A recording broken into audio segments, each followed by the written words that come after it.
দর্শক, রমজানের এই পবিত্র মাসে স্বাগতম।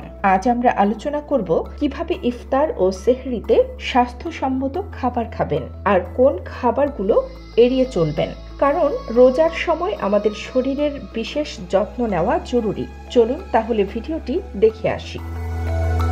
রোজার প্রধান আকর্ষণই হলো ইফতার, কিন্তু মনে রাখবেন ইফতারে অনেক বেশি খাবারের পদ রাখা উচিত নয়, কারণ একটি ইফতারের প্লেটেই সারা দিনের ক্যালোরি শেষ হয়ে যেতে পারে। তাহলে চলুন দেখি ইফতারে কি কি খাবেন। ইফতারের শুরুটা হোক এক গ্লাস ঠান্ডা শরবত দিয়ে। শরবত সারা দিনের পানির অভাব পূরণ করে এবং ক্লান্তি দূর করে। আপনি চাইলে ইসবগুলের ভুসি, টোকমা, লেবু, তেঁতুল, বেল বা ফলের রস দিয়ে শরবত বানাতে পারেন।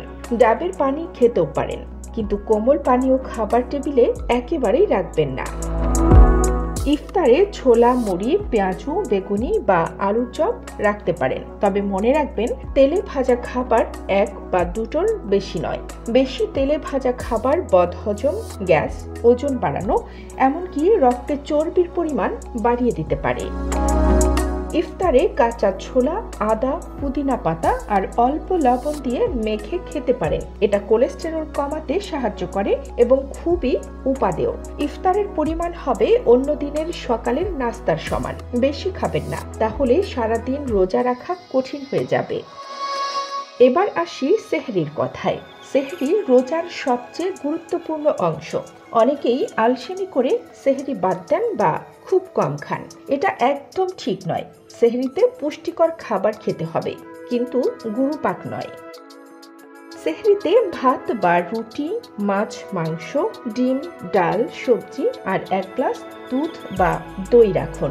ভাত রুটির বদলে পরোটা, পাউরুটি বা দুধ সেমাইও খেতে পারেন। সেহরির পরিমাণ হবে অন্য দিনের দুপুরের খাবারের সমান।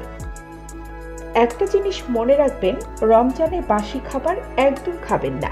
আর পানি শূন্যতা এড়াতে ইফতার থেকে সেহরি পর্যন্ত পর্যাপ্ত পানি পান করুন। দর্শক, আজকের ভিডিওতে আমরা শিখলাম কিভাবে ইফতার ও সেহরিতে স্বাস্থ্যসম্মত খাবার খাবেন। রমজানের এই পবিত্র মাসে সুস্থ থাকুন, ভালো থাকুন। ভিডিওটি যদি ভালো লেগে থাকে লাইক, শেয়ার করতে ভুলবেন না আর আমাদের চ্যানেলটি সাবস্ক্রাইব করে রাখুন। আগামী ভিডিওতে আবার দেখা হবে। কানিস ফাতেমা নিপা, খবর সংযোগ।